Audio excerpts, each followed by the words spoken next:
ocupar seus lugares. Pedimos a gentileza de desligar seus aparelhos de telefone celular ou configurá-lo para um modo silencioso. Iniciamos esta sessão pública que está prevista pela audiência número 011/2017/ANTT, de acordo com a deliberação 245 de 17 de agosto do mesmo ano, e considerando o disposto na Resolução 3.705, de 10 de agosto de 2011, que dispõe sobre o instrumento do processo de participação e controle social no âmbito da ANTT. A ANTT fez divulgação do aviso desta audiência, publicando no Diário Oficial da União, seção 3, página 126, do dia 21 de agosto de 2017. E também publicou no dia 5 de setembro do mesmo ano, nos seguintes jornais: Folha de São Paulo e Valor Econômico.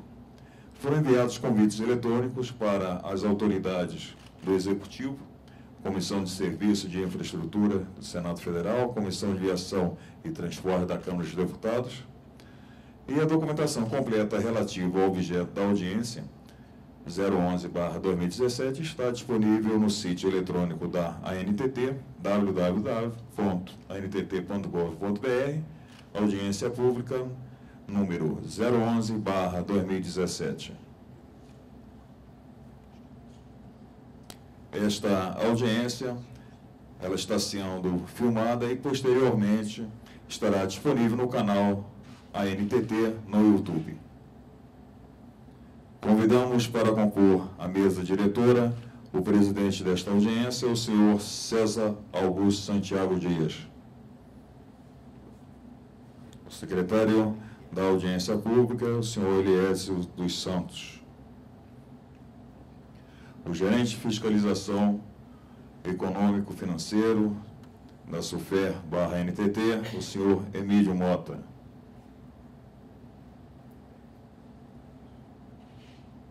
O representante da Procuradoria-Geral da NTT, o Procurador Federal Edson dos Santos.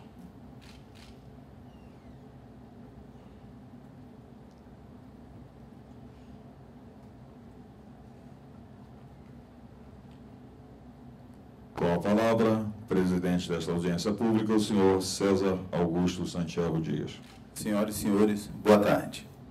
Está aberta esta audiência pública número 011/2017, ANTT, sessão presencial Brasília, de acordo com a deliberação número 245, de 17 de agosto de 2017. Esta audiência tem por objetivo tornar público e obter contribuições para o aprimoramento da proposta de resolução sobre a exploração de projetos associados pelas concessionárias do Serviço Público de Transporte Ferroviário de Cargas.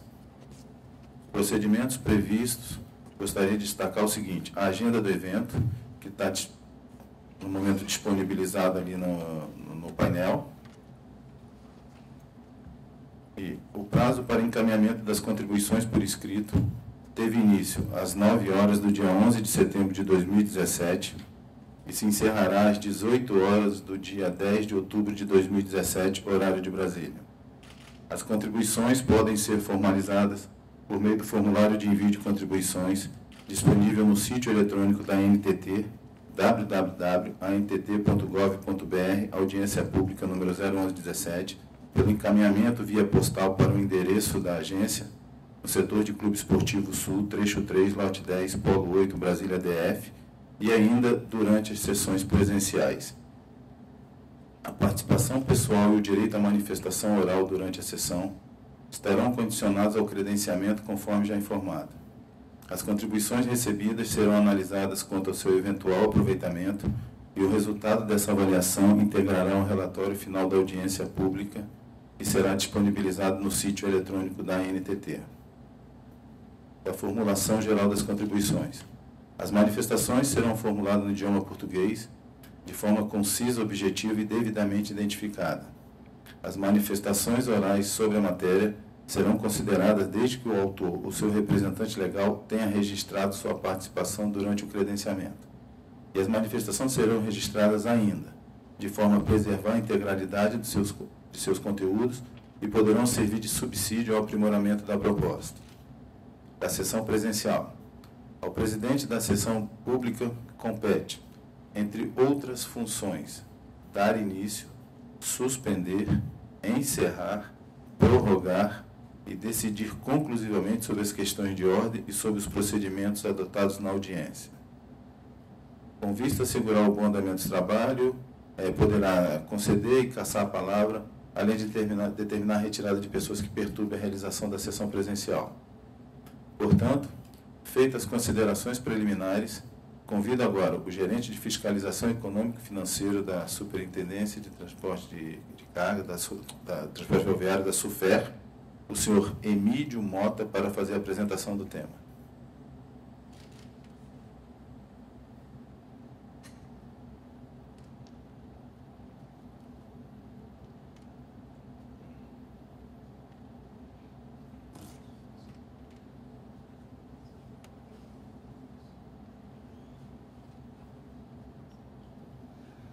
Boa tarde a todos.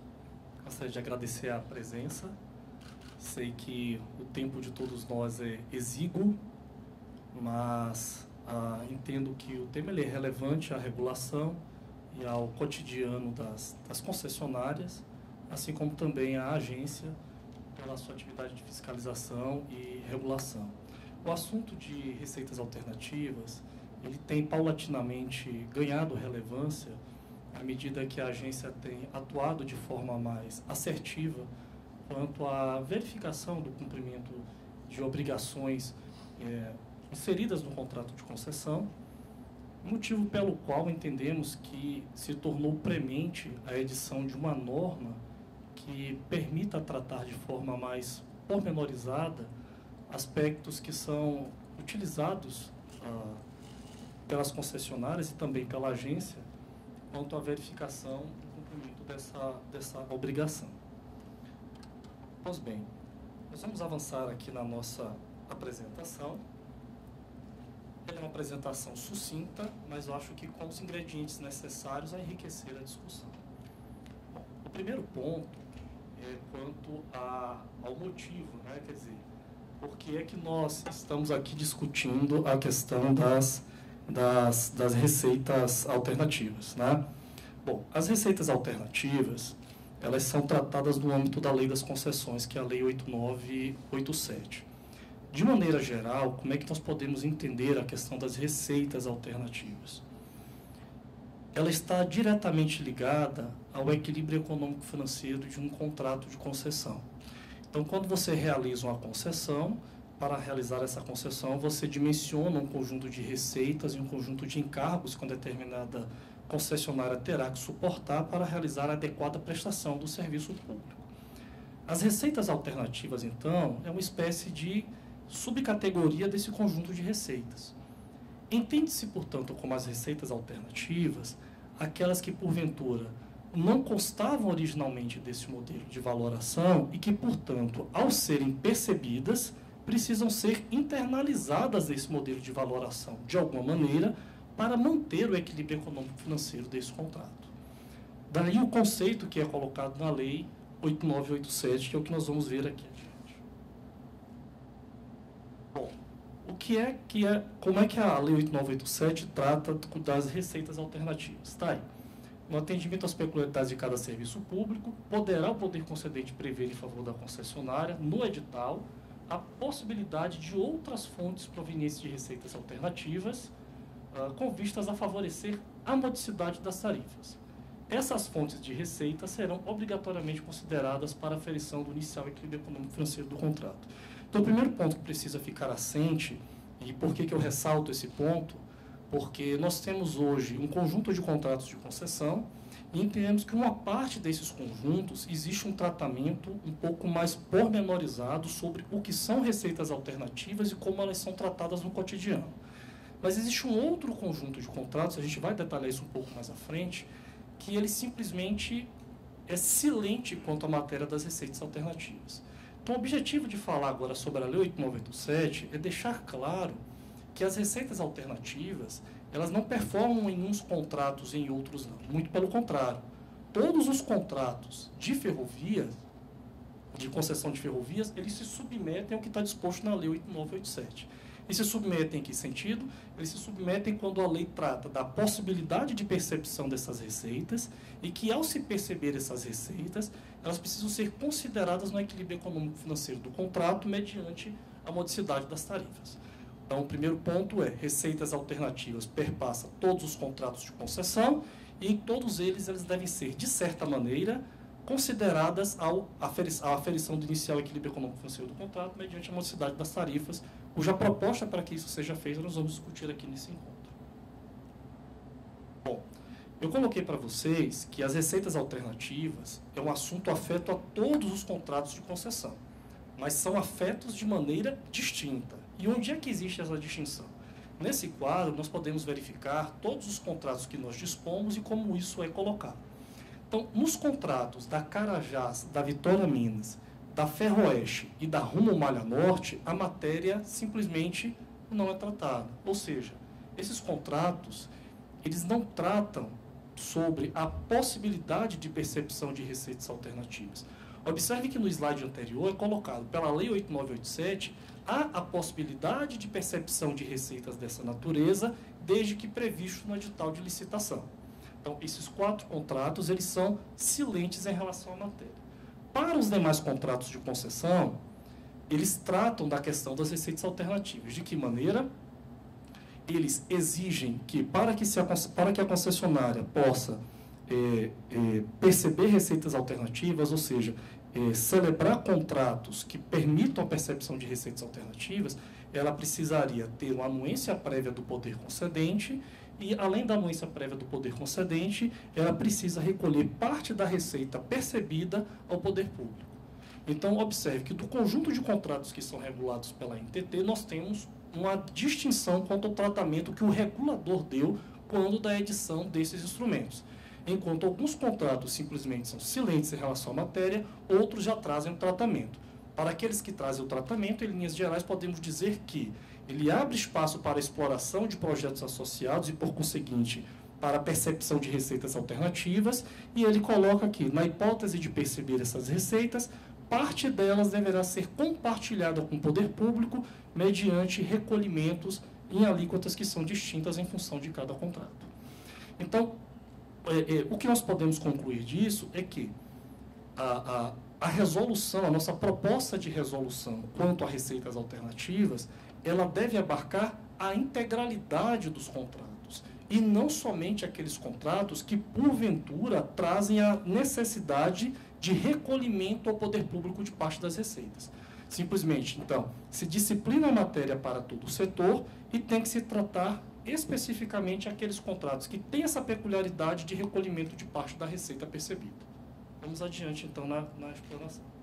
Bom, os pontos que nós vamos abordar, então, em relação à nossa proposta são a definição do que seria um projeto associado e a receita alternativa líquida, a necessidade de celebração do que nós estamos chamando de contrato específico para a percepção de receitas alternativas, os casos em que haveria necessidade de autorização prévia para a exploração desses projetos associados, como tratar o percentual de participação do poder público sobre a receita alternativa líquida, qual seria o valor de referência para recolher aos cofres públicos parcela única ou parcelas mensais dessas receitas porventura percebidas, como distribuir o valor entre o poder público e os órgãos e entidades beneficiárias do crédito, o percentual a ser revertido à modicidade tarifária e questões gerais que são abordadas ao final.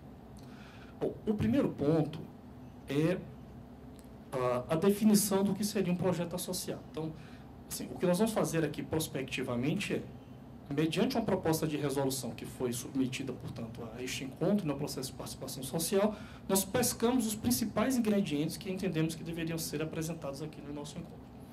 Então, bom, nessa modelagem que nós estamos colocando, o principal é conceituar que tipo de serviço é gerador de receita alternativa. Isso é basilar ao processo. E por que basilar? Porque do conjunto de receitas que são percebidas por uma determinada pessoa jurídica, nós precisamos categorizar uma fatia que é chamada de receitas alternativas. E a esta fatia, tão somente a ela, dar o tratamento que nós vamos colocar aqui.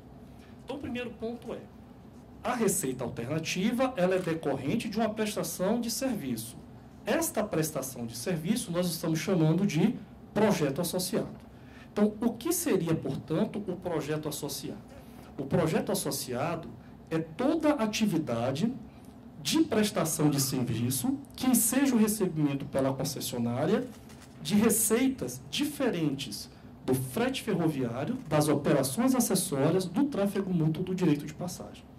Então, veja, o que nós estamos conceituando como receita alternativa é, dado o universo de receitas de uma determinada pessoa jurídica, deste universo nós retiramos o que é transporte, o que é acessório ao transporte, o que é tráfego mútuo e o que é direito de passagem, aquilo que sobra está sendo categorizado como receitas alternativas.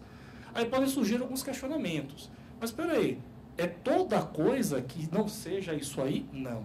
É aquilo que é decorrente da prestação de serviço. Então, por que é muito importante a expressão prestação de serviço? Então, significa que a venda de locomotiva, a venda de sucata, é uma receita, é um projeto associado? Óbvio que não. Por quê? Porque não é uma prestação de serviço.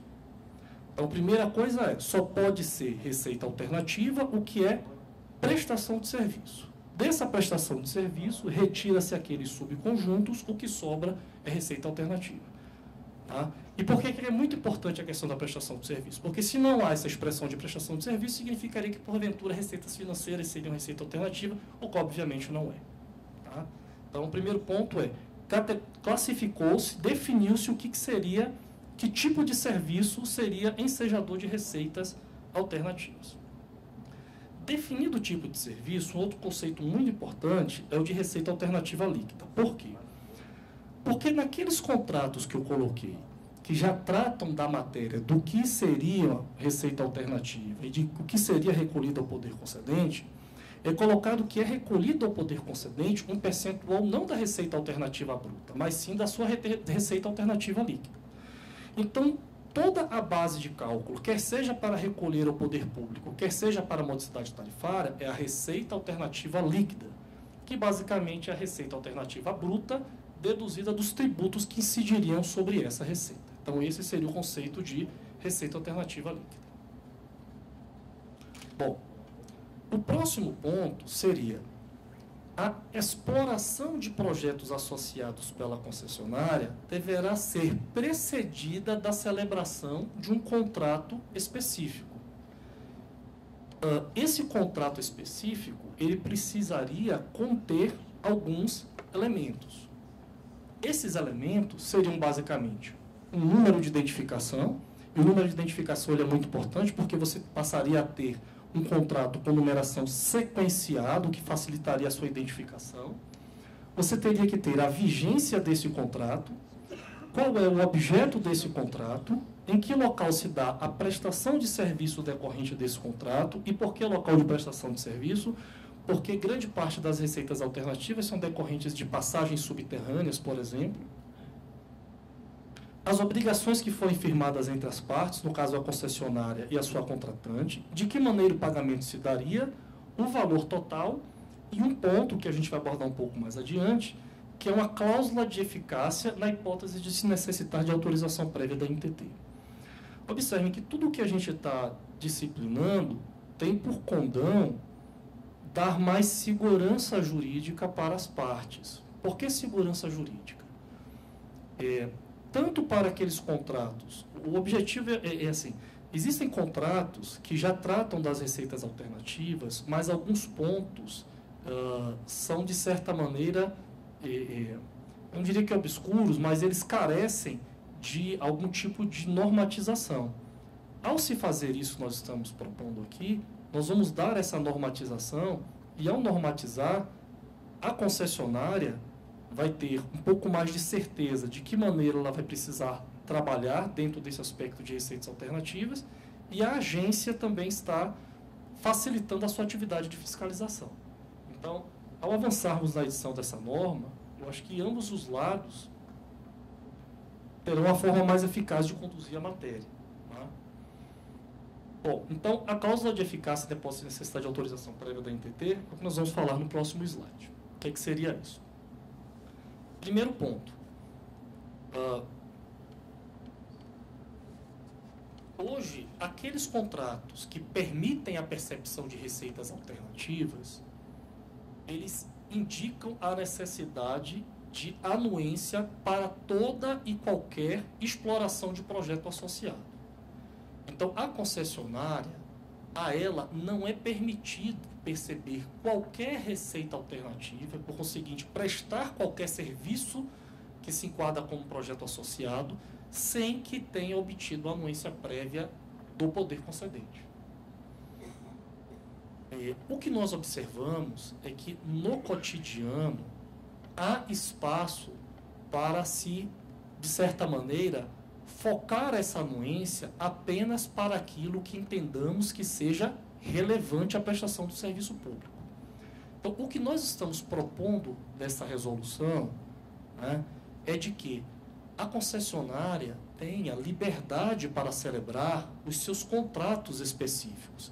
E ao se ter liberdade para celebrar os contratos específicos, ela tem a liberdade para perceber as receitas alternativas.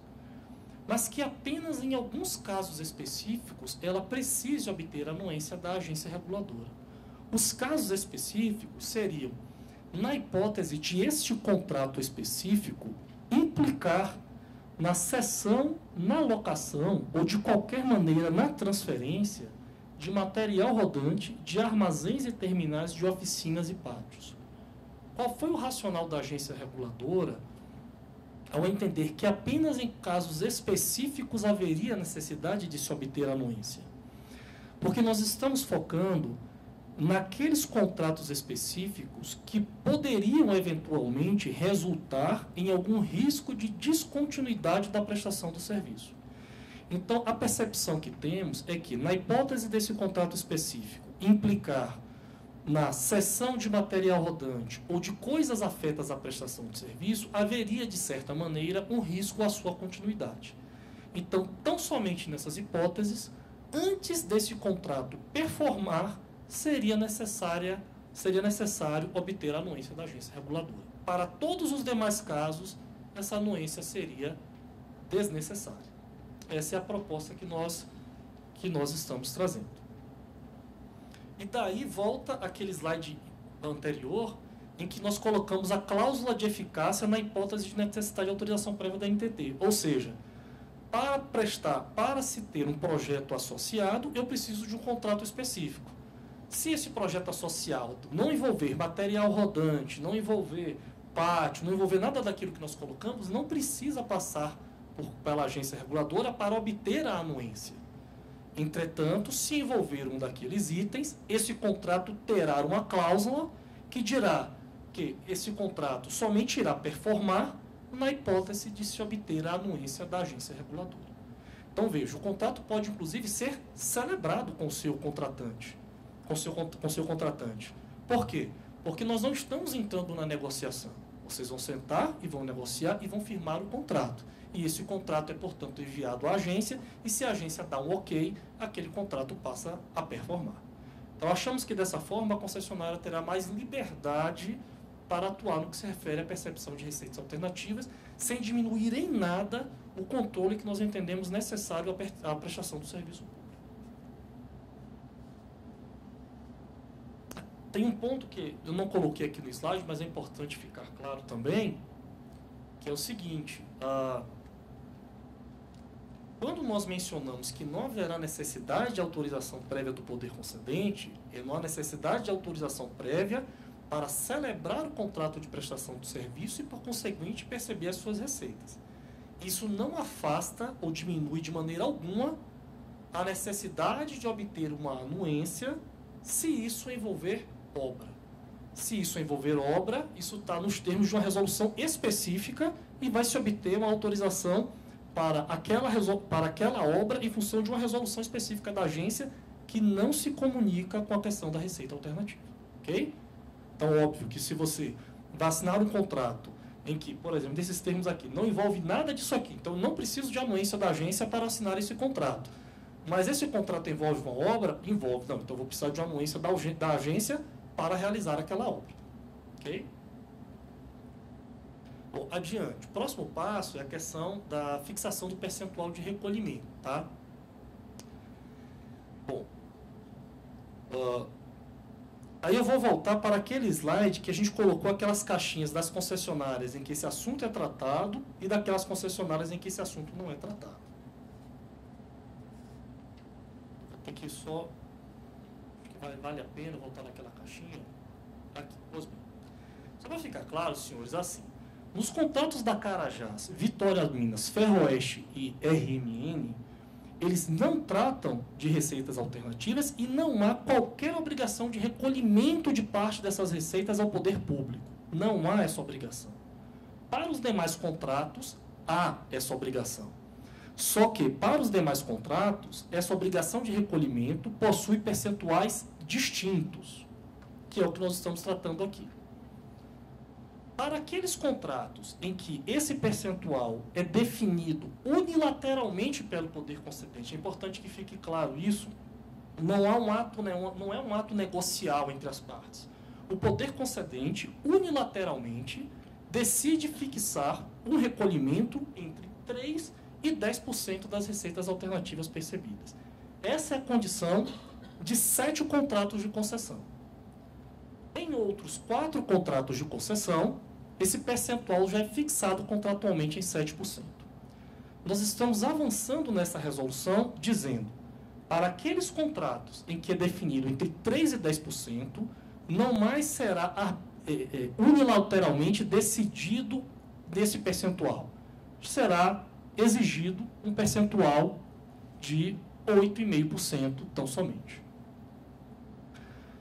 Para os outros contratos em que, neste momento, não há obrigação de recolhimento ao poder público, de certo que nós não estamos estabelecendo obrigação de recolhimento algum.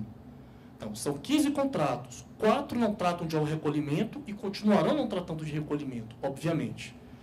Outros 4 aplicam recolhimento na alíquota de 7% e, obviamente, continuarão em 7%. Os demais, que exigem entre 3% e 10%, nós estamos fixando em 8,5%, em que nós vamos explicar agora qual foi o racional dos 8,5%. De onde foi que nós tiramos os 8,5%? Já se foi discutido no passado, e falo porque essa discussão, para se fixar, para se ter uma normatização sobre o assunto de receitas alternativas, ele se iniciou no ano de 2006, e até o momento nós discutimos para que tenhamos uma norma que seja aderente às necessidades de ambos os lados. Já se passou por muita discussão em relação à fixação desse percentual.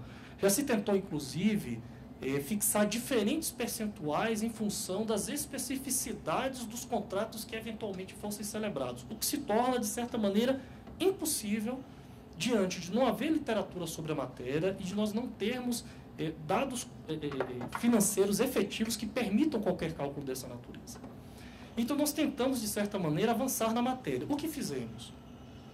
Buscamos um racional para se chegar aos 8,5%. E o racional foi: por que o regulador cravou entre 3% e 10%? O objetivo, então, era qual seria o percentual que a administração pública exigiria de uma concessionária para que essa concessionária possa celebrar projetos associados e, portanto, perceber receitas alternativas.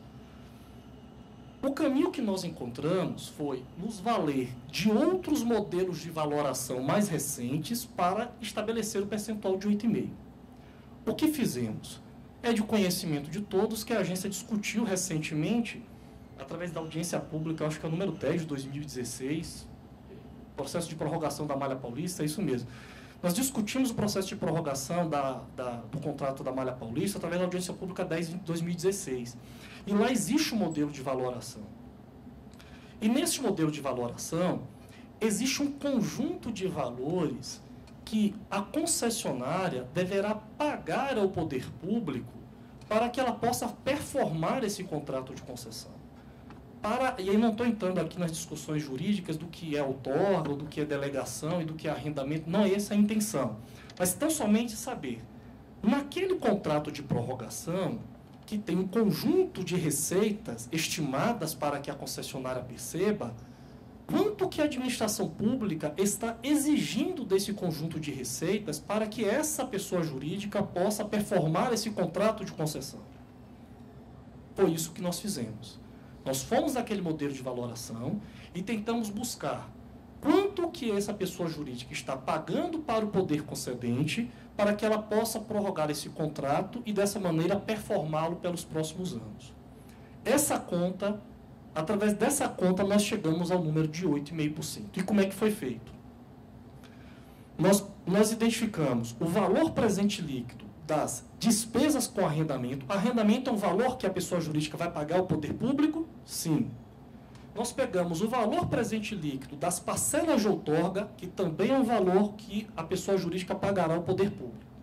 E pegamos o valor presente líquido das parcelas de concessão, que também vai ser pago ao poder público.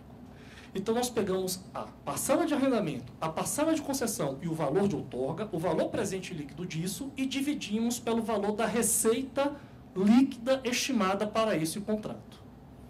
Desse quociente, que é através daquela formulazinha ali, nós chegamos aos 8,5%. Então, 385 milhões deve ser provavelmente o valor presente líquido do arrendamento, 1.285 é o valor presente líquido da outorga decorrente da prorrogação e 22 milhões é o valor presente líquido da parcela de concessão. 19.732 é também o valor presente líquido das receitas operacionais líquidas. Obviamente, tudo isso aí está em milhões, porque nós estamos falando de valores bilionários, enfim. Trazendo tudo isso para valor presente líquido, significa, então, que o que a pessoa jurídica está pagando para o poder público em decorrência desse processo representa 8,5% das receitas estimadas para aquele negócio. Então, nós pegamos os 8,5%, e é esse 8,5% que nós estamos propondo que seja adotado para aqueles contratos em que há prerrogativa de que o poder concedente unilateralmente decida entre 3 e 10. Vamos adiante. Próximo ponto que a resolução traz. Ela também inova no sentido de como é que funciona o dia a dia das concessionárias nessa questão das receitas alternativas. Atualmente, ao menos teoricamente, ela deveria buscar a anuência prévia do poder concedente para assinar um contrato. É assim que funciona hoje. Se o poder concedente disser sim, você pode, ela assina esse contrato e depois que ela assina, ela vai produzir registros contábeis, ela vai emitir notas fiscais de débito e efetuar eventuais recolhimentos ao poder público. Assim deveria ser nos termos vigentes. O que nós fizemos aqui foi tentar, de certa maneira, simplificar o cotidiano da concessionária na gestão desses contratos. Nós pegamos, dentro de uma amostra de contratos, uma amostra relevante, claro, de contratos que já foram celebrados pelas concessionárias, e identificamos os valores desses contratos. E ao fazer isso, através de uma curva ABC, nós percebemos que contratos assinados até R$ 430 mil representam aproximadamente 75%, é 80%, eu não lembro bem, do total de contratos assinados. É isso? 75? Quanto? 80. Representa aproximadamente 80% dos contratos assinados. Então, se contratos até 430 mil representam 80% dos contratos assinados, é um número grande. Contratos acima de 430 mil representariam apenas 20%. O que nós propomos aqui? Que, na hipótese desse contrato específico, possuir valor de até 430 mil, a concessionária celebra o contrato, faz o recolhimento na alíquota de 8,5% ou 7%, como eu acabei de explicar, recolheu, acabou a conversa. Simples assim. Para contratos acima de 430 mil, mantém-se o modus operandi vigente, que é mensalmente vai fazer o registro contábil e isso vai resultar em recolhimentos. Então, se o contrato é abaixo de 430, recolhe de uma vez da cabeça e pronto. Se é acima de 430 mil, a concessionária vai mensalmente ver a parcela 240avos daquele contrato, recolhe 240avos. No outro mês, mais 240avos, na hipótese de um contrato de 20 anos, e assim sucessivamente. Sem prejuízo, óbvio, que se ela entender que para ela é mais prático, menos custoso processualmente, recolher também uma única parcela, ela o pode fazer, porque quem pode mais, pode menos. Tá? Então, o que nós estamos colocando aqui é uma proposta apenas de desburocratizar os controles e facilitar tanto para a concessionária, para a realização dos recolhimentos, quanto para a atividade de fiscalização da agência reguladora.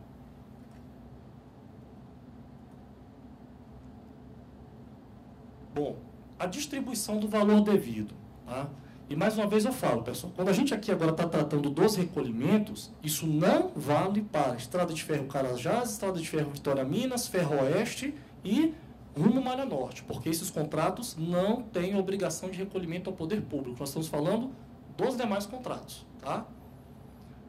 Bom, para aqueles contratos que têm obrigação de recolhimento, os contratos que figuram a extinta rede ferroviária federal, recolhe-se tudo ao Tesouro Nacional. Né? E a gente está falando de Rumo Malha Sul, Malha Oeste, Malha Paulista, FTC, MRS, FCA e FTL. Para os demais contratos que têm obrigação de recolhimento, que são contratos mais recentes, que é o da Ferrovia Norte-Sul e por aí vai, esses recolhimentos são efetuados de acordo com os atores que são colocados no próprio contrato de concessão. Tá? Bom, nós estamos colocando uma data de vencimento para esses recolhimentos, algo que precisa fortemente ser disciplinado. Por quê? Porque, infelizmente, os contratos não trataram da matéria. E não tratar da matéria, de certo, que não significa que no contrato de 30 anos a concessionária poderia, a receita alternativa do primeiro mês, recolher ao final do 30º ano. Óbvio que não. Então, é muito importante, para que tenhamos segurança jurídica para ambos os lados, definir uma data de vencimento para que os recolhimentos decorrentes de receitas alternativas sejam efetuados. Qual é a proposta que nós estamos trazendo para vencimento das receitas decorrentes de projetos associados? Que o recolhimento seja feito até o último dia do mês subsequente a um determinado evento. Que evento?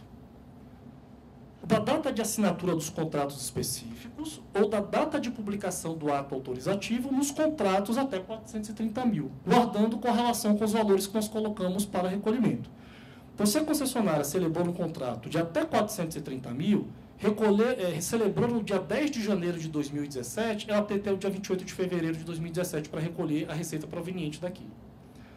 Ela celebrou um contrato no dia 10 de janeiro de 2017, mas necessita de anuência prévia da agência, a agência só anuiu em março, de certo que ela somente terá a obrigação de recolher a partir da data da anuência da agência reguladora. Porque se a agência não anuiu, aquele contrato não performa.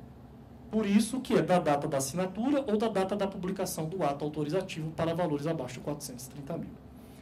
Para valores acima de 430, ou seja, aquele que o recolhimento não é único, ela vai calcular mensalmente e vai recolher mensalmente. Não há o que fazer. Sendo que é facultado a ela aplicar a situação anterior. Se você tem um vencimento, é claro que você precisa ter uma condição de aplicar eventuais consecutórios legais em decorrência do inadimplemento. A proposta que nós temos é uma proposta que, considerando o que parte dos contratos, o credor, o destinatário desses recursos é a União, e que uma outra parte desses contratos, o destinatário dos recursos é a NTT, o DENIT, o VALEC, enfim, conforme está posto, mais que razoável que adotemos uma metodologia de atualização que já é aquela adotada pelas autarquias e também pela União, que é a aplicação de multa diária, limitada a 20%, a atualização da Selic e 1% correspondente ao mês de vencimento. Nós sabemos que essa metodologia que é adotada pela agência, na hipótese de não pagamento de multas na data de vencimento, essa é a metodologia adotada pelo governo federal na hipótese de valores devidos à União. Então, é essa a proposta que nós estamos trazendo para a atualização dos valores na hipótese de inadimplemento. Modicidade tarifária. A modicidade tarifária, antes da gente explicar o motivo desse percentual, assim, é um assunto que já foi também amplamente discutido com as concessionárias. E que em outras ocasiões, nós recepcionamos manifestações no sentido de talvez se discutir mais ou da não aplicação da modicidade tarifária. Eu quis fazer aquela breve explanação em relação à Lei 8.987, para deixar claro que a legislação trata da necessidade de reversão à modicidade tarifária para a manutenção do equilíbrio do contrato. É claro que não é razoável, não ser razoável não significa não ser legal, mas enfim, não é razoável, não me parece economicamente intuitivo, digamos assim, que você pegue a integralidade da receita percebida e reverta. Porque se assim for, eu não tenho interesse de perceber receitas alternativas. Por que eu celebraria contratos específicos de projetos associados para perceber receitas alternativas se nada dela ficaria comigo? É necessário ter um incentivo econômico para que a concessionária celebre os contratos, perceba as receitas e compartilhe, de certa maneira, essas receitas com os usuários. Esse compartilhamento é essa proposta que nós estamos trazendo aqui. A nossa proposta é de que 28% da receita alternativa gerada seja revertida à modicidade tarifária. E por que 28%? Porque nós entendemos que de 100% dela percebida, 9,25% são em tributos pagos, o que sobra 90,75% dela. Há também um repasse contratual da ordem de 7%, nós somos conservadores dos 7%, e esse repasse, nós estamos mencionando o quê? Que quando ela percebe 100%, ela paga 9,25% de tributos e ela paga mais um percentual ao poder público, que é aquele percentual que está no seu contrato de concessão, que é entre 3 e 10, nós colocamos com 8,5% e 7% para outros. Então, isso está entrando na nossa matriz do cálculo. Sobra 84,4% dessa receita dela. Ela paga mais 34% de impostos, o que dá 28,7%. O resultado disso é 55,7%. O que é esse 55,7%? Significa que a cada R$100 que ela perceba de receitas alternativas, após pagar todos os tributos e após fazer o repasse ao poder público, lhe sobra 55,7%. O que nós estamos propondo é que a metade do que sobra é da concessionária e a outra metade vai para a modicidade tarifária. É justo que seja pelo que sobra? É óbvio que é justo, porque se o fizéssemos em cima, a concessionária ficaria praticamente sem nada. Então, daquilo que é líquido, é que se compartilha com o usuário e que se fica com seu quinhão. Aí pode se levantar, mas eu estou ficando, poxa, e quanto é que fica comigo? Então, se você está dizendo que vai para a modicidade tarifária, o que vai acontecer com a modicidade tarifária? Eu vou ter um prejuízo absurdo. É muito importante que a gente tenha em mente que o que nós estamos discutindo aqui como receitas alternativas é nada além que 0,3% em média das receitas percebidas por uma pessoa jurídica.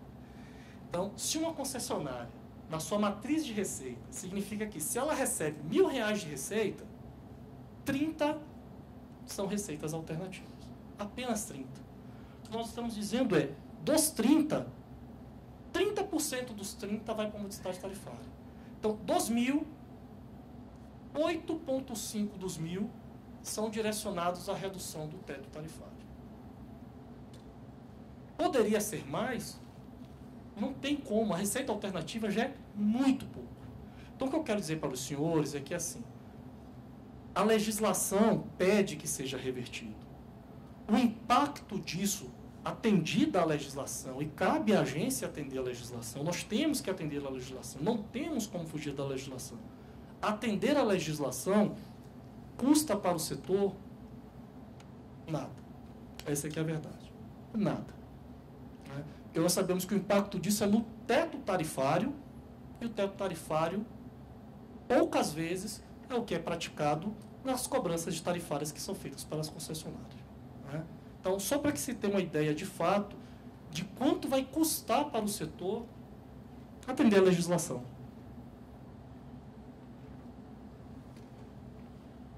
Bom, para a gente finalizar, porque eu não sei se eu extrapolei o tempo, enfim,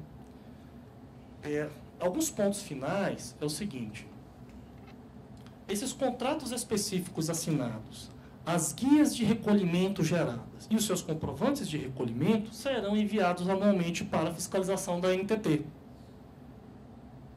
a concessionária precisa manter isso nos seus registros internos. Ela precisa armazenar isso de alguma forma.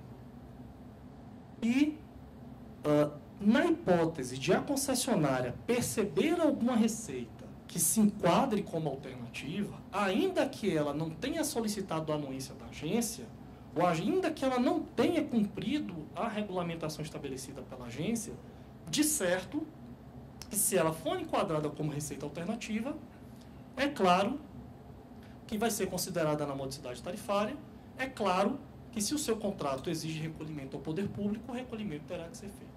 Então, o que eu quero dizer é que, e isso é colocado porque nós vemos no dia a dia das concessionárias, a concessionária se debate com a receita e entende que aquilo não é receita alternativa. Se aquilo é uma receita alternativa, ela não assinou um contrato, ela não cumpriu o que está na norma, se é receita alternativa, é receita alternativa. Então, é devido fazer o recolhimento, é devido vir para a modicidade tarifária.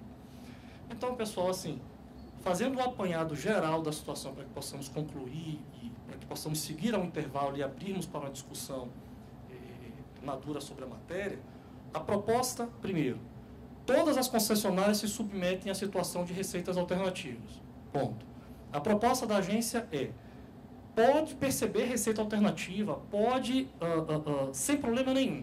Basta que, para isso, celebre um contrato específico dos termos estabelecidos no QI. Se essa receita alternativa envolver em material rodante, pátios, terminais e coisas dessa natureza, peço a anuência da agência reguladora anteriormente. Se não envolver isso, pode seguir com a receita alternativa sem problema nenhum. O seu contrato exige recolhimento ao poder público? Não. Melhor para você. Seu contrato exige recolhimento ao poder público? Exige. Você está naquele em que seu contrato é cravado 7%, então você já sabe que é 7%. O seu contrato é aquele que é entre 3 e 10, é 8,5%.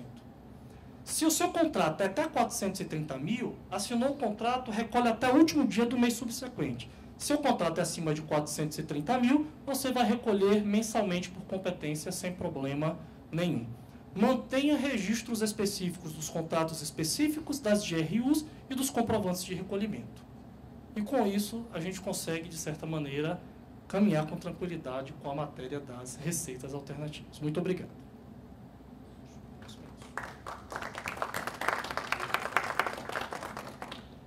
De acordo com os procedimentos previstos para audiência pública, nós agora faríamos um intervalo para recebimento das manifestações por escrito e inscrições para manifestação oral.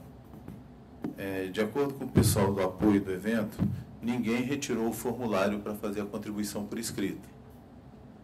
Alguém gostaria de fazer contribuição por escrito, porque caso não, a gente poderia já dar sequência direta à audiência, à sessão pública, e passar para a parte das pessoas que se inscreveram para fazer a manifestação oral. Mas caso alguém queira fazer o registro, a gente faz o intervalo.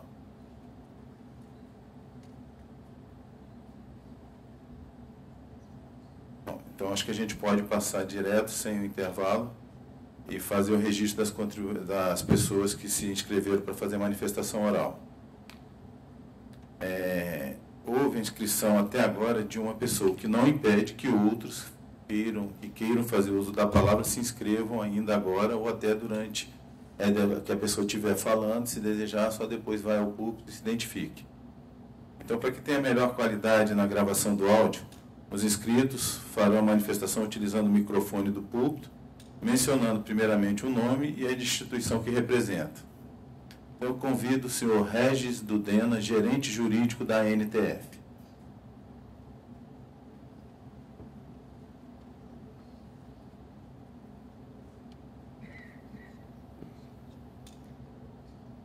Boa tarde a todas e todos. Sou Regis Dudena, gerente jurídico da ANTF.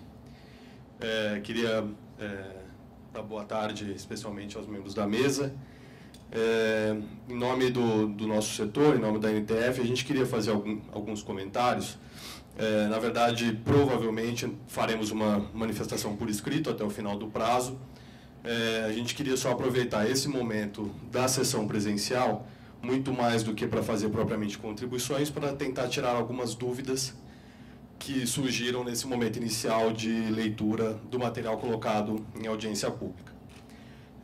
Na verdade, assim, basicamente são 3 pontos. Os 3 pontos já foram tocados na apresentação do Emídio, mas ainda assim a gente fica ainda com algumas dúvidas e gostaríamos de colocar. Basicamente, eu vou falar sobre a necessidade de autorização prévia, vou falar do percentual de 8,5%, vou falar dos 28% da modicidade tarifária e tem uma pequena pergunta extra, uma rodada extra no final, que eu gostaria de colocar.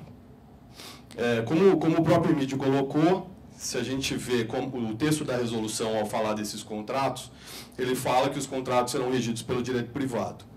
Então, assim, a ideia é, como bem colocado, dar maior fluidez a esses contratos.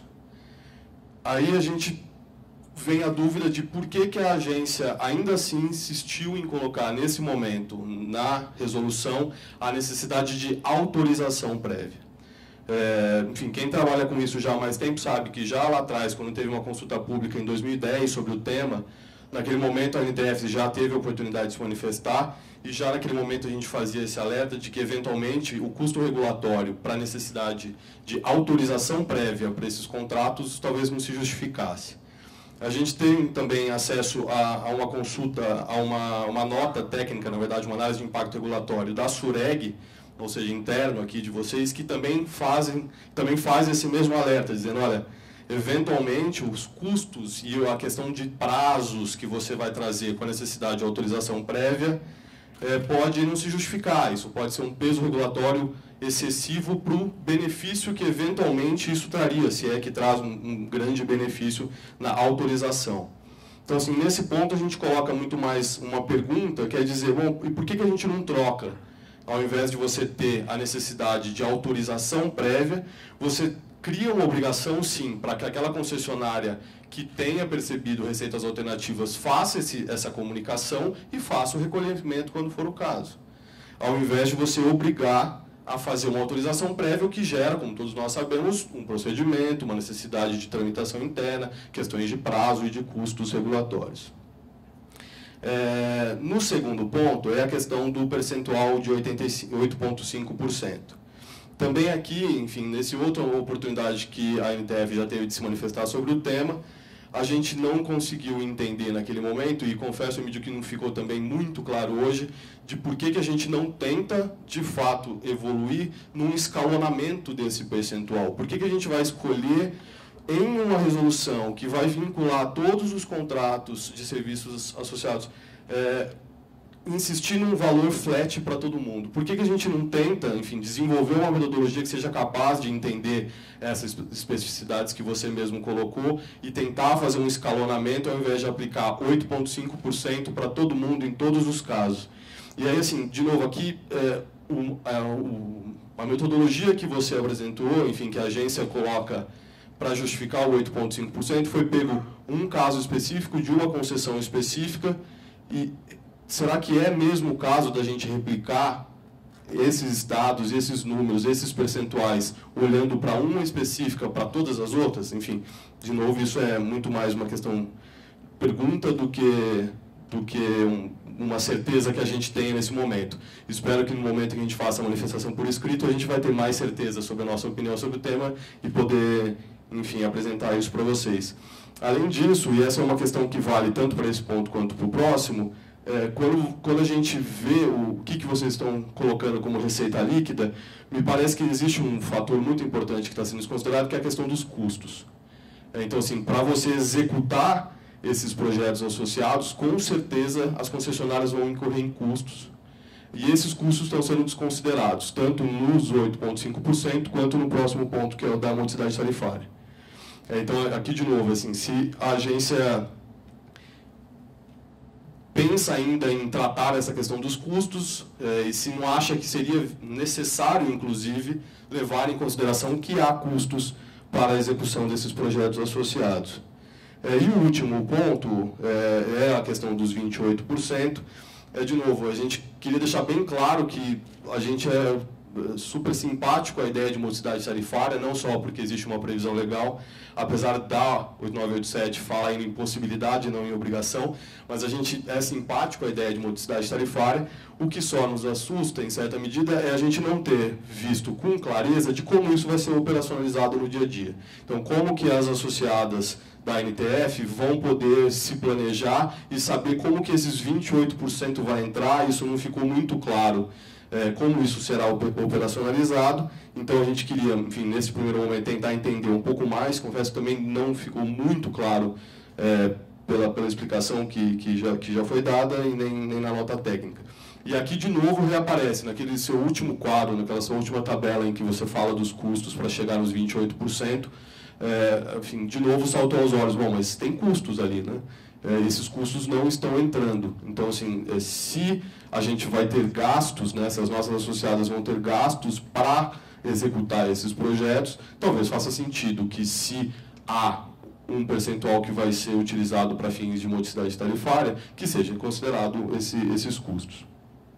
E a última que eu chamei, brincando, de pergunta extra, é só como algumas das nossas associadas estão em meio ao processo de prorrogação dos prazos de concessão, e, paralelo a isso, nós temos a Lei 13448, que trata da extinção do contrato de arrendamento. A gente também ficou com certa dúvida em que medida essa resolução, da forma como ela está colocada, vai ser impactada, nos casos dos processos de prorrogação antecipados das concessões e, sobretudo, numa eventual extinção dos contratos de arrendamento. Então, são essas questões, enfim, de novo, deixando claro que sem prejuízo da gente voltar com uma manifestação um pouco mais propositiva, ao invés de questões, até o final do período da audiência. Muito obrigado. Agradecemos ao senhor Regis, do DENA, a contribuição. Passo a palavra agora ao senhor Emílio Mota.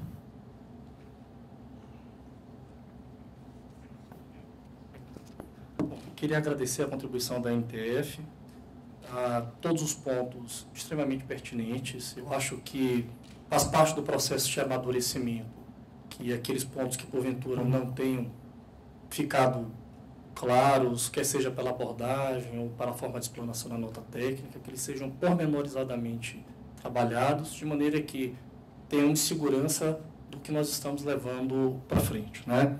Bom, eu vou avançar nos pontos, então, que foram trazidos. O primeiro é quanto à autorização prévia. Me pareceu que o entendimento é que seria mais, de certa maneira, mais eficiente ou mais producente que não houvesse a anuência prévia da agência reguladora. Qual a motivação para que a agência busque a anuência prévia? Não seria mais adequado que as concessionárias tivessem liberdade para celebrar os seus contratos, realizassem, por conseguinte, os devidos recolhimentos e remetesse cópia desses contratos para a agência reguladora? Me pareceu que foi essa proposta que isso seria mais adequado. Bom, o primeiro ponto que eu queria colocar é que, assim, nós fizemos uma análise, assim como nós fizemos uma curva ABC para cravar os 430 mil, nós também fizemos uma análise dos contratos celebrados e desse universo de contratos celebrados, quais seriam aqueles que envolveriam ativos dessa natureza. A resposta é praticamente zero. Praticamente zero. Existem concessionárias que sequer possuem contratos de projetos associados que resultem em receitas alternativas que envolvam material rodante. Nós estamos falando aqui de talvez 10 anos de atividade de fiscalização intensa quanto a receitas alternativas. Nós estamos falando aqui de aproximadamente 6 contratos. Então, na proposta que a agência está fazendo, eu estou falando de 10 anos, basicamente, de fiscalização intensa quanto à matéria, temos identificado aproximadamente 6 contratos. Então, o caminho que a agência está seguindo, ele é um caminho que está levando, na prática, a não precisar de anuência prévia. É isso que se está tendo na prática. E por que, para esses casos, nós não podemos prescindir da necessidade de anuência? Isso não está vinculado a transferir receita ao poder público. Isso está vinculado a um eventual risco de continuidade da prestação do serviço.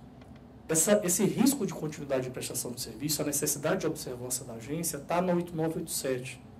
Isso é colocado nos contratos de concessão, inclusive para as hipóteses em que é necessário dar em garantia bens emergentes para a contratação de financiamento. Então, o zelo do poder concedente quanto ao eventual risco de continuidade da prestação do serviço público, isso é analisado cotidianamente em cada ato exarado pela agência reguladora. Quando bens dessa natureza são cedidos, porque, veja, não é quando bens dessa natureza são envolvidos na prestação de serviço, não é isso que é a necessidade de anuência. A anuência é quando esses bens são, de certa maneira, transferidos a outro. É somente nessa hipótese. E por que nós não podemos prescindir disso? Porque há um risco de haver uma transferência exacerbada e, de certa maneira, prejudique a prestação do serviço público. Então, a princípio, e aí falo que nós vamos analisar com a cuidado que o caso merece, mas a princípio me parece muito difícil que possamos abrir mão da necessidade de anuência prévia para esses casos que, mais uma vez eu falo, são realmente outliers, são pontos fora da curva. O segundo ponto é com relação ao percentual de 8,5%. Né? Foi colocado em relação ao percentual de 8,5% duas questões. Primeiro, será que seria de fato adequado um estudo único que se valeu de um único modelo de valoração, que é o da prorrogação da malha paulista, acreditar que isso representaria todas as situações de contratação de receitas alternativas do setor ferroviário? E o segundo ponto é, não parece mais adequado que tenhamos, de fato, um espectro de percentuais em decorrência dos diferentes tipos de contratos específicos celebrados, se a locação seria um percentual, se a publicidade seria outro, se fosse travessia seria outro, né? Que foi a proposta que foi originalmente colocada. Nós analisamos isso, nós analisamos a primeira audiência pública realizada, nós nos debruçamos sobre a matéria e encontramos dificuldades muito grandes em evoluir nesse sentido. E nos parece que essa dificuldade, ela é de ambos os lados. Por quê? Porque, analisando os autos, também não observamos nenhuma proposta aderente do outro lado que trouxesse a segurança necessária para que avançássemos em uma diferenciação de percentuais. As dificuldades são, primeiro, e mais uma vez eu falo, é a experiência da atividade de fiscalizar. O espectro de serviços enquadrados como receitas alternativas é extremamente vasto. Não nos parece que existe um rol que esgote a matéria. Eu não sei até que ponto nós teríamos um grau de certeza adequado em acreditar que 5, 6 ou 8 agrupamentos representariam com fidedignidade a multiplicidade de serviços que se enquadram nessa situação de receitas alternativas, o que nos pareceu um risco de avançar nessa linha. O segundo ponto, nós investigamos os balancetes que são enviados por todas as concessionárias para a ANTT. E fomos lá, de certa maneira, para tentar entender quais seriam os custos que estavam envolvidos na prestação de serviços enquadrados como projetos associados, e talvez disso tentar avançar em uma linha que nos permitisse alguma fragmentação. Ficamos pasmos ao observar que praticamente não existem registros de custos associados a receitas alternativas. Então, as próprias concessionárias, elas não produzem, e obviamente eu não quero generalizar, eu não estou falando de uma ou outra especificamente, estou falando de uma observação generalizada, assim, não quero generalizar, desculpe, eu quero falar de uma ou outra pontualmente, uma observação mais geral, não há registros de custo. Então, se não há registros de custos, é muito difícil a gente avançar em realizar um cálculo que permitisse uma estratificação. A terceira linha foi tentar buscar na literatura regulatória algo que pudesse balizar uma metodologia semelhante, e nós não encontramos. Então, o que eu quero dizer para vocês é que, assim, primeiro, A agência ela não está fechada em promover uma estratificação, mas isso tem que vir através de uma proposta adequada e firme, que a princípio, em 11 anos em que os trabalhos estão sendo conduzidos, não veio até o momento. A agência já tentou, de alguma maneira, buscar isso e também não conseguiu. Não nos parece que estabelecer um percentual único seja o problema. Eu acho que a gente pode avançar no sentido, será que o 8,5 vocês estão firmes? Será que tem como fazer mais um outro ensaio? Você fez da Paulista. Se a gente pegar mais 2 ou 3, nós estamos abertos a discutir. Tá? Nós estamos abertos a discutir no âmbito da audiência pública, em que existe um prazo, inclusive, ainda estabelecido para a remessa de contribuições. No que se refere à questão da modicidade tarifária, que fala sobre os custos, né, para a composição dos 28%, e como é que isso iria para a modicidade tarifária, o setor gostaria de saber. Primeiro, chamo a atenção mais uma vez, como eu havia colocado no cálculo, que nós estamos falando de um número extremamente pequeno, de um impacto, de fato, inexpressivo na composição financeira das concessionárias. O exemplo banal que eu dei é que de a cada R$1.000 que ela tenha recebido, eventualmente R$9 iriam para a modicidade tarifária, para a redução de um cap que praticamente nunca é praticado pela concessionária. Então a gente está falando de um impacto realmente inexpressivo. Né? E não obstante isso, eu entendo que sim, que a parte de custos deveria compor aquela matriz que resultaria nos 28%. Ao um custo ser colocado ali, de fato, você teria um número abaixo dos 28%. O que ocorre, mais uma vez eu coloco, não há registros de custo nos balancetes. As concessionárias não registram os custos associados às receitas alternativas.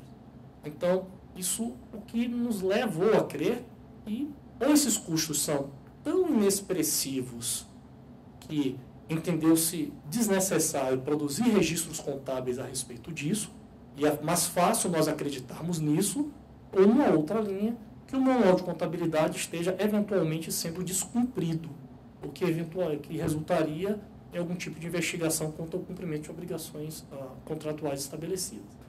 Preferimos crer que, na verdade, o valor seja tão reduzido que entendeu-se que não registrá-lo ali não atrapalharia em nada a produção de demonstrações financeiras daquela pessoa jurídica. Então, por isso que não foram considerados nessa matriz que resultou em 28%. Existe uma outra preocupação que foi externada, que é como que isso iria para a modicidade tarifária, de que maneira isso é anual, isso é quinquenal, como que a agência faria isso? A agência faria nos momentos de revisão ordinária. E por que nos momentos de revisão ordinária do teto tarifário? Porque nos momentos de revisão do teto tarifário que se revê a estrutura de custos atinentes à prestação do serviço. Então, se isso é feito a cada 5 anos, é razoável que nessa ocasião é que os valores que sejam necessários à modicidade tarifária sejam trazidos ao teto tarifário. O último ponto que foi colocado pela INTEF é quanto à prorrogação. Isso é muito importante, foi muito bom ter trazido isso. Como é que nós estamos vendo a interface dessa resolução com a eventual prorrogação dos contratos? Eu posso falar em relação àquilo que nós já modelamos e que já submetemos ao processo de participação social, que foi o da prorrogação da Malha Paulista. E aí eu vou trazer também um novo elemento, por exemplo, que é a concessão a subconcessão da Ferrovia Norte-Sul. Né? Não é prorrogação, mas é também uma delegação. Para o contrato da Paulista, como nós modelamos? Por que nós estamos soltando essa resolução? Nós estamos soltando essa resolução porque realmente o dia a dia de controle das receitas alternativas por parte da concessionária e o dia a dia de fiscalização dessas receitas não é fácil. Ele é um número muito pequeno para muita hora homem de trabalho, né? O assunto de receitas alternativas. Existe uma prerrogativa legal que é axiomática, que é a consideração das receitas alternativas para fim do equilíbrio econômico-financeiro do contrato. Como é que nós podemos fazer isso em termos de modelagem? Ou você não considera receitas alternativas no seu modelo de valoração e você fiscaliza a posteriori quanto que a concessionária está percebendo de receitas alternativas e você endogeniza isso no seu modelo de valoração através de um reequilíbrio do contrato, através de modicidade tarifária, por exemplo, ou você já o faz na partida. Ou seja, quando você vai fazer uma nova concessão, você já valora esse conjunto de receitas. e dessa maneira você está trazendo para dentro da conta as receitas alternativas e você está liberando tanto o órgão fiscalizador quanto da concessionária de um conjunto de atividades extremamente densas sobre isso. Diferente do que foi feito na década de 90, nós estamos optando prospectivamente de, já na largada, calcular essas receitas alternativas e tirar essa necessidade de verificação posterior, que é o que nós temos nos contratos vigentes. Então, respondendo objetivamente a pergunta, para a Malha Paulista, que é um contrato já existente, que vai ser prorrogado, e que na verdade é uma repactuação com prorrogação, enfim, é um novo contrato que vai performar, de certa maneira, um termo aditivo ao contrato original, nós estamos sanando da seguinte forma. Prospectivamente, nós já fizemos uma expectativa de receitas alternativas que já foi endoginada no cálculo da outorga. Então, prospectivamente, essas coisas elas não vão mais acontecer. Quer dizer, isso aqui não vai afetar esse novo contrato. Né? Quer dizer, não vai afetar no sentido assim, de que não vai ter mais nada para modicidade tarifária. Não é que se falar em repasse ao poder público, por quê? Porque tudo isso já foi calculado no modelo de valoração. Eventuais passivos que existam serão apurados em 180 dias da data da assinatura desse termo aditivo. Então, para a Paulista, nós tratamos dessa forma. O passivo será apurado em 180 dias e, prospectivamente, não há mais que se falar nem recolhimentos nem modicidade tarifária, porque tudo isso já foi endogenizado na conta quando se calculou a outorga para a prorrogação. Para a Ferrovia Norte-Sul, nós já estamos fazendo também todos esses cálculos no modelo de valoração, de maneira que não tenhamos que apurar eventuais recolhimentos a posteriori. Então, é dessa forma que nós estamos tratando. Então, veja, não significa que esta resolução não vá se aplicar. A resolução vai se aplicar tanto para o contrato de prorrogação da Paulista quanto da Norte-Sul. Por quê? Porque, de fato, a concessionária vai ter que celebrar um contrato específico. Naqueles contratos nós entendemos que há risco à continuidade de prestação de serviço. Pátios, terminais, material rodante, tem que ter um ok da agência reguladora, ela tem que manter os contratos arquivados, tudo isso continua se aplicando para ela. Mas não há que se falar em recolhimento ao poder público nem em modicidade tarifária. Bom, mas de qualquer maneira, tudo isso vai compor, né, o relatório que vai ser publicado e temos ainda um prazo aí um pouco para frente para que novas manifestações sejam apresentadas. Né? Agradeço ao Emílio. E agora eu vou franquear a palavra para, se mais alguém quiser fazer uso da palavra.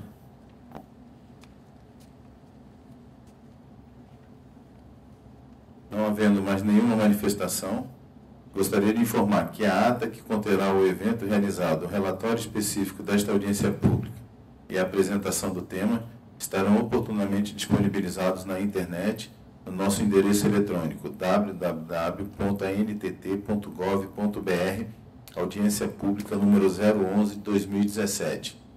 Em nome da diretoria da Agência Nacional de Transporte Terrestre, agradeço a presença de todos e dou por encerrado este ato.